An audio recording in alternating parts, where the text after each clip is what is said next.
Welcome to Khissa Idea Ka, where idea represents inspiring individual having a dedication, energy and ambition.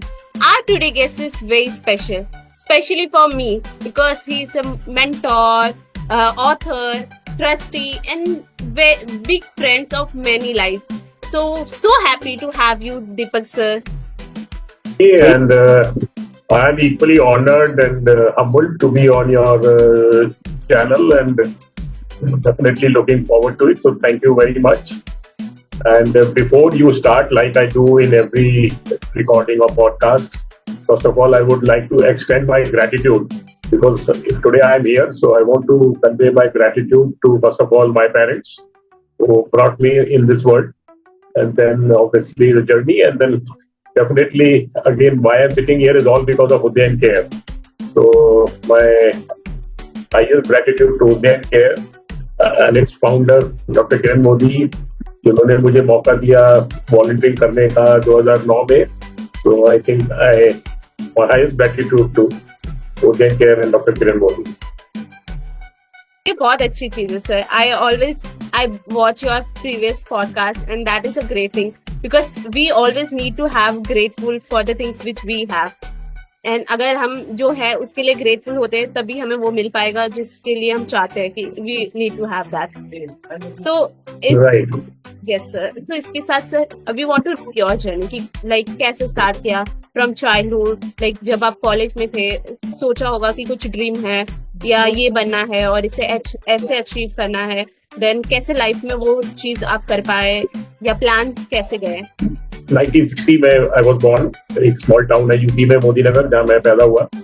और कुछ ही समय बाद मेरे father को अलीगढ़ मुस्लिम यूनिवर्सिटी में जॉब मिला. तो मैं 1 साल की उम्र में उनके पेरेंट्स के साथ अलीगढ़ मूव किया. तो वहीं पे मेरा स्कूलिंग हुआ. मैंने अपना हायर सेकेंडरी पूरा किया 1977 में. और जब स्कूल में थे तो maths was my favourite subject. Decided to become an engineer. तो 77 से 82 मैंने इंजीनियरिंग किया, इलेक्ट्रिकल इंजीनियरिंग. और उसके बाद मेरे पेरेंट्स चाहते थे कि मैं टीचर बनूं. My father was a professor. तो मैंने कहा नहीं, मुझे तो कॉर्पोरेट में काम करना है. तो मैं अलीगढ़ जो है जहाँ पे मैंने पढ़ाई पूरी की थी वहां से मैं दिल्ली आ गया. और दिल्ली में मैंने पहला जॉब एनटीपीसी में ज्वाइन किया 1982 में. उसके बाद 14 साल एनटीपीसी में काम किया. उसके बाद और कॉर्पोरेट में काम किया like ABB, Alstom, Tata Power, Tata Teleservices. और इसी बीच में when I was 36, अभी मैं 65 का हूँ, जब मैं 36 का था और एबीबी में काम कर रहा था तो मैं एक ऑफिशियल विजिट पे कलकत्ता गया था. तो वहाँ पे कुछ ऐसा एक इवेंट या कुछ ऐसा इंसिडेंट हुआ जिसकी वजह से आई स्टार्टेड थिंकिंग कि लाइफ में कुछ पर्पस होना चाहिए. और वो पर्पस जो है अपने से आगे होना चाहिए. मतलब not restricted to self. Self means self और family. It has to be beyond self. तो वो जो है 36 में कलकत्ता में एक तरीके से यू कैन से एक स्पीड जो है वो बोया गया. और उसके बाद एक लंबी स्टोरी है. और 49 की एज में इन 2009 मैं उद्यन केयर से जुड़ा as a part time volunteer. क्योंकि मेरी जो 36 में ड्रीम थी कि मुझे कुछ काम करना है एजुकेशन से रिलेटेड और स्पेशली गर्ल्स एजुकेशन से रिलेटेड. 2009 में Udayan care came in my life. उसकी भी मतलब हिस्ट्री है लेकिन अब बैकग्राउंड में नहीं जाते. और 2009 से 2013 3-4 साल मैंने पार्ट टाइम वॉलंटियरिंग किया. और 2013 में 53 मैं लास्ट जॉब मेरा टाटा टेली सर्विसेज में था एज अ सीनियर पोजीशन. तो मैंने वहां से क्विट किया क्योंकि मेरा जैसे पुराना ड्रीम था. और अब पिछले 12 साल से मैं उद्यन केयर के साथ तन मन धन जिसे बोलते हैं उससे पूरी तरह से जुड़ गया हूँ. और लाइफ का अल्टीमेट ऑब्जेक्टिव यही है कि जितने ज्यादा छोटा मोटा सोसाइटी के लिए कंट्रीब्यूट कर सके वो ऊपर जाने से पहले करके जाए. तो यही बस एक ब्रीफ जर्नी रही है लाइफ की. और इसमें बहुत जर्नी में बहुत अच्छे लोग मिले और मेरे को भी मेंटर्स मिले जो मुझे अभी भी गाइड करते हैं time to time. So I think it's been a wonderful life so far. Sir जैसे you have taken lot of decisions, क्या ये जॉब करना है ये सारी चीजें, देन यू टेक कि नहीं मुझे भी लाइक सोसाइटी पे कंट्रीब्यूट करना है. सो आप ये सारे डिसीजन किस बेसिस पे लेते हो? Like thinking about emotional aspect of life की, फाइनेंशियल या फैमिली, ये मतलब जब भी अगर किसी को कोई डिसीजन लेना होगा तो what basis people need to take a decision? आप नहीं होता है बट डेफिनेटली आप अपनी फैमिली को उसमें जरूर हिस्सा बनाते हैं और बनाना चाहिए.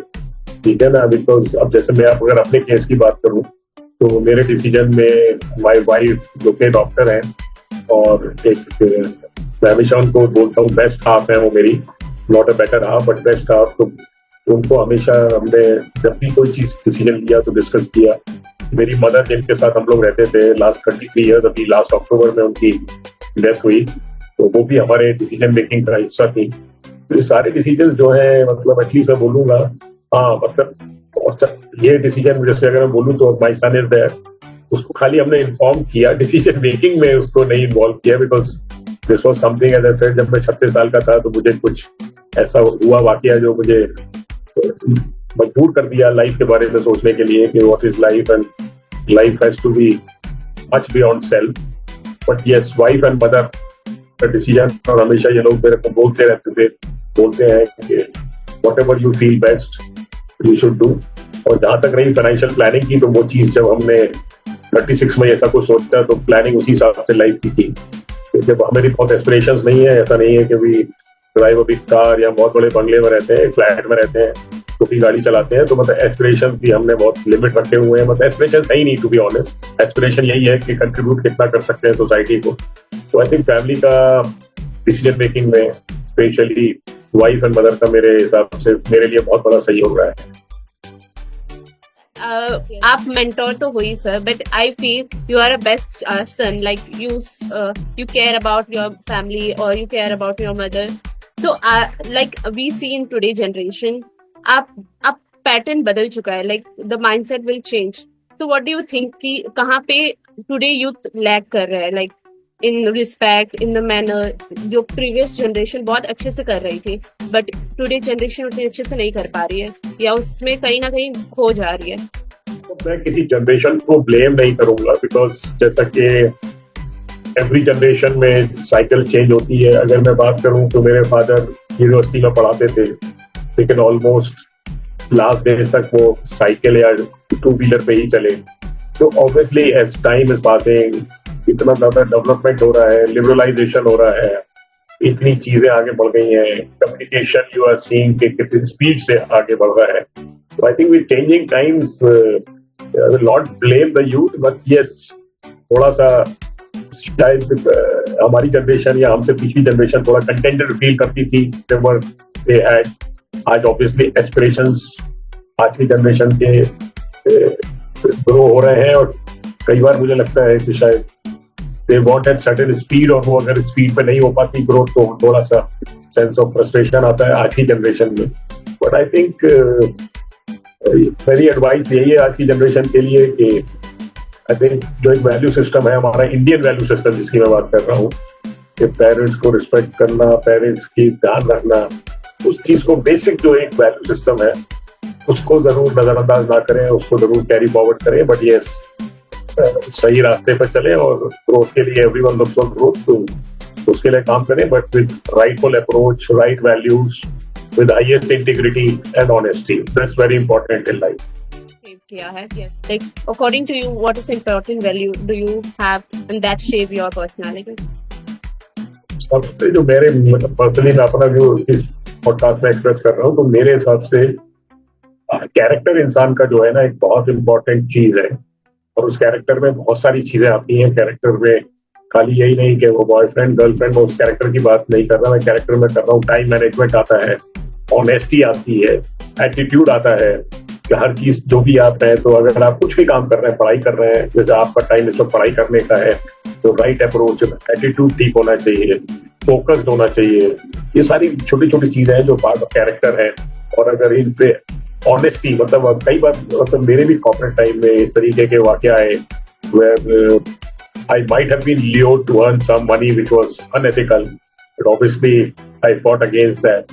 तो ये कुछ है जो एक अच्छा कैरेक्टर, because ultimately मतलब again with my life experience I can say not compromising on my values has really supported me in going to this level where with blessings of God I'm able to contribute a little bit to the community. So I think character, which comprises of so many things like honesty, integrity, time management, attitude, are very, very important and key for Yes, sir. And this value come from the practice. Like we born new wise. This value. Exactly. You're right. Yes, sir. So purpose of life कि I want to help the people और मुझे society को contribute करना है. But anyone who is struggling with that career or purpose of life कि मुझे ये भी करना है, मुझे वो भी करना है, मुझे family को भी support करना है, but मुझे अपने passion को भी fulfill करना है. तो उस समय पे how to find like true purpose of life. See, again, it is a question of balancing life. मेरे को पर्पस मिला जब मैं 36 का था, right?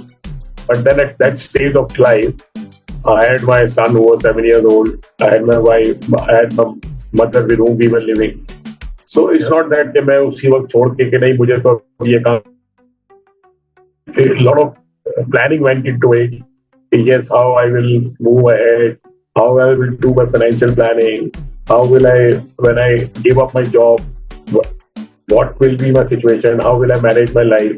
So a lot of, as I said, planning is required to be done to pursue. Passion is definitely whatever you want to do, one should have passion for it. You may have passion for animals, so you might like to support the animal cause. That could be different passions which one may have. But yes, it's always suggested and advisable to have a balance in passion, because passion से पेट तो नहीं भरता ना. आप समझ रहे हो मैं क्या कह रहा हूँ? So obviously you need to have a decent earning or a saving or whatever. And then yes, if you keep a complete balance in that, तो passion जरूर pursue करना चाहिए. और यही मैं normally I tell people कि age you decide किस age पे आपको अपना passion fulfill करना है. It could be 40, 50, 60, 70. But definitely हर एक के पास कोई ना कोई passion होता है. वो passion जरूर at some stage of life one should pursue. That's what I strongly feel. Yes, sir. So like basically build your foundation. उसके बाद Yes. whatever thing you want to Exactly. do. Very true, important sir. तो like sir, अब अगर किसी को social sector में आना है, like किसी को समाज सेवा करना है, but they think कि यंग एज में समाज सेवा करना इट्स नॉट, बिकॉज समाज एक टेबो है और एक मिथ है कि समाज सेवा यानी नो फाइनेंशियल, लाइक पैसे से रिलेटेड नहीं है. तो अगर कोई young person want to do the social work तो उसे कैसे करना चाहिए, वो कैसे एंटर करे सोशल सेक्टर में और एक पॉजिटिव चेंज लाए without thinking about money. See, there are two things. एक तो है कि सोशल सेक्टर में जॉब करना है, बिकॉज तुम्हें social sector is also growing. There are lot of opportunities in social sector also.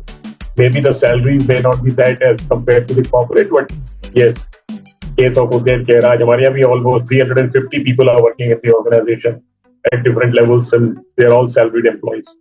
कहने का मतलब है कि your job opportunities also, and apart from that, whatever career one is pursuing, one can get associated with some volunteering work. Okay, so maybe 1 hour in a week or 2 hours in a week, or both. Whatever is your passion, you may have passion for old age. Maybe once in a fortnight or once in 10 days, you might visit some old age home, contribute in whatever way you feel is appropriate. So that way you could start contributing to the society. So it's, as I said, two sides. Either you could pursue your career with the social sector, and or otherwise while working in corporate, or you could do some type of social work, spending some time, which obviously will give you some fulfillment, satisfaction and happiness. Very important sir. So basically sir, जब हम बात करते हैं social media का, so how social media is like influencing our decision making, like do you think कि कुछ ना कुछ सोशल मीडिया कंट्रीब्यूट करता है कि how we take a decision regarding anything? देखो, सोशल मीडिया के बारे में मैं कुछ ज्यादा कमेंट नहीं करना चाहूंगा. ठीक है, yes, I am active on social media, but then again, it's important how you use that social media, right? Everything has two sides of the coin. So social media को भी आप इतना पॉजिटिव वे में use कर सकते हैं, या उसमें आप, I personally, like, I'm very active on platforms like LinkedIn, but there mostly it is stories about what we are doing in Udayan Care, or what I'm doing, or what our girls are achieving or doing. So obviously, social media today is important. I will not say it has its own very high value position, because people get to know about what you are doing or what your organization is doing. But then I think social media has its own evils also. I don't want to get into that, because that will unnecessarily lead to some controversy. But yes, it's how best way you could use social media for your own good, for your organization good. I think that's very important. Position जहाँ पे उतना struggle नहीं है, but ऐसा भी moment होगा जहाँ आपके लाइफ का या फाउंडेशन के लाइफ का जर्नी में जहाँ पे बहुत स्ट्रगल टाइम होगा. So anyone how to deal with that struggle, like how you deal with that struggle और difficult time of life? Difficult time देखिए हर एक की लाइफ में आते हैं.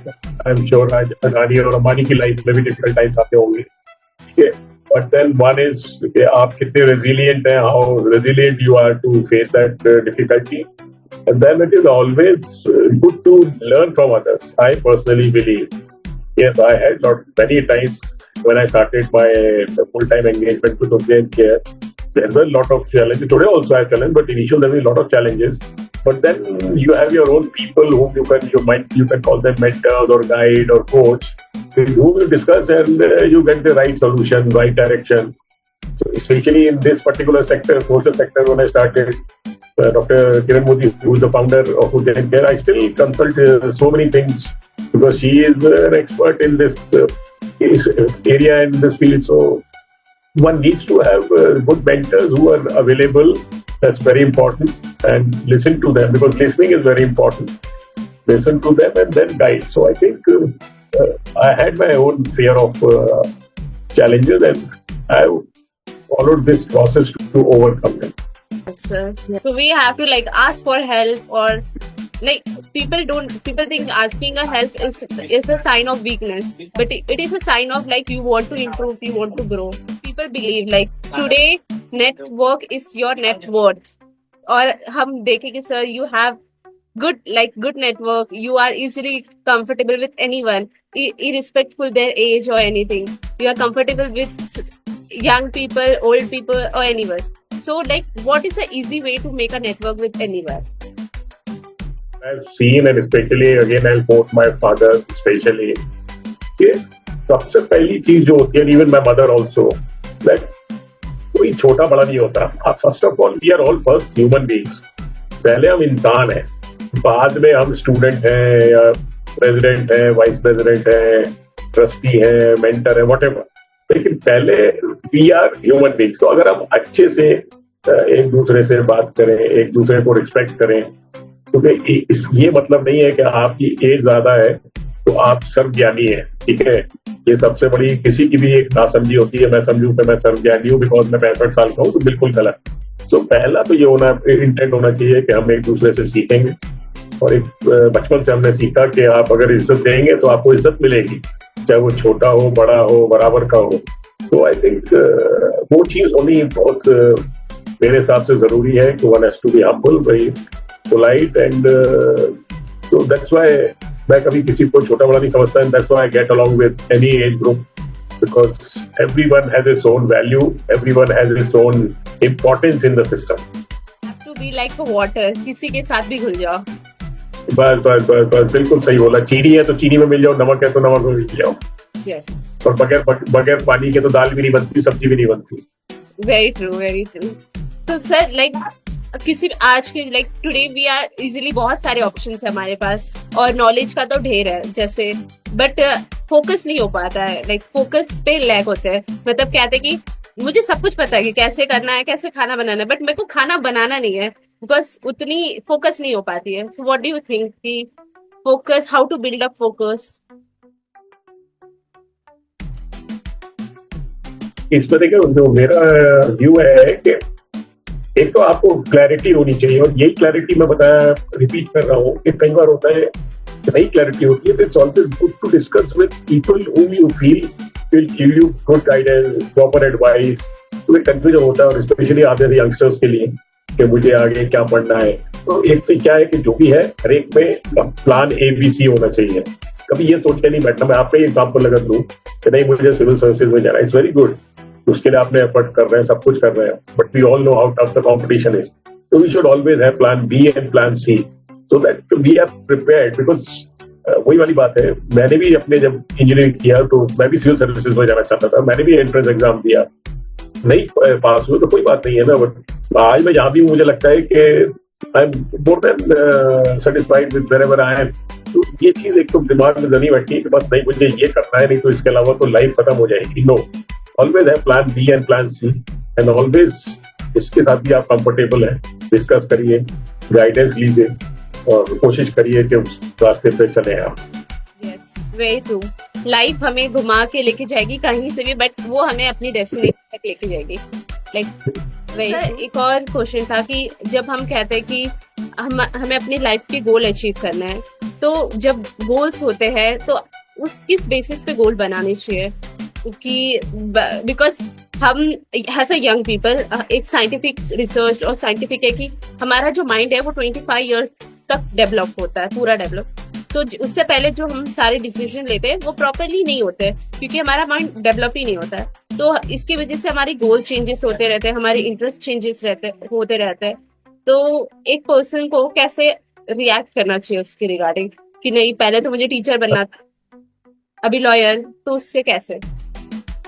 18-19-20 में ये चीजें होती हैं, क्योंकि हम कई बार इन्फ्लुएंस हो जाते हैं अपने एनवायरनमेंट से, अपने सराउंडिंग से, अपने दोस्तों से। तो वहीं पे ये रोल आता है मेंटर का या गाइड का या टीचर, कॉलेज टीचर का, जिनके साथ आप क्लोज हैं। तो ये चीजें आपको बार बार डिस्कस करनी पड़ेंगी, क्योंकि हम जैसे बात करें, ये मेरे साथ भी होता है, सबके साथ होता था कि भाई जैसे मैं बताया ना, सिविल सर्विसेज में जाना है, एक बार एग्जाम दिया नहीं हुआ, तो ठीक है, वी हैव प्लान बी। तो ये सारी चीजें उस एज में आती हैं जब बहुत सारी चीजें दिमाग में चल रही होती हैं। But I think the best person to guide you, जिससे भी आप एज अ सेट क्लोज है, जिसको आप समझते हैं कि ही और she will listen to you, because जो एक यंगस्टर को सुनना बहुत इंपॉर्टेंट है, क्या उसके थॉट्स चल रहे हैं, हम उसको एनालाइज करना और कुछ गाइड करना। तो I think this is a normal thing, Lakshmi, जो आप बता रहे हो कि टीचर बनना है, ये बनना है, वो बनना है।